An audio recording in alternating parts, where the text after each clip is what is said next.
پشتی 3 سالên di zîndanê de têkuşerê azadiyê Hesên Xelîl careke din lêngê xwe avêta axa Rojavayî Kurdistanê.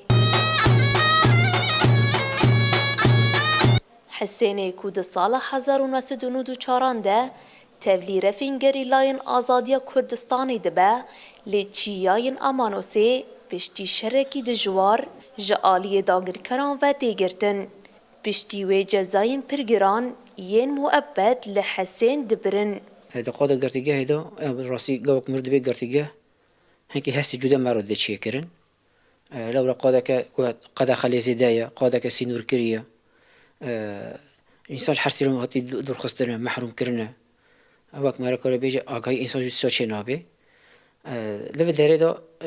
جزاء کومستانی جزاء حری داویو بید مؤبد جدی گرتن. د 28 مهدا حسین خلیل و چند حوالین خو گاهاشتن تاخین شیخ مقصود و اشرفیین باجار حلبه حسین 51 سالی جا عفرینا داگر کریا لی او نکاره سردانا گندی خیا داگر کری بکه. حسین خلیل بحثاتی کشینا خوایا دناف ورا 4 دیواران دادیکه و دبیجه تاوی کو ام د زندانی دبون لی مکیلی بکیلی بر خدانا گلی خواه دشوپاند و مهیوی و هزا خواه جوان دگرد. روش اولی بگرم پر باش من اول همو خودی جوش هیجانک مزین دیجیان گوده انگی ما بگینی کم سلاف شاندن پشتی اوقا سالشین درکتن البته یعنی بندی وری که مج درکتن هبو یعنی چه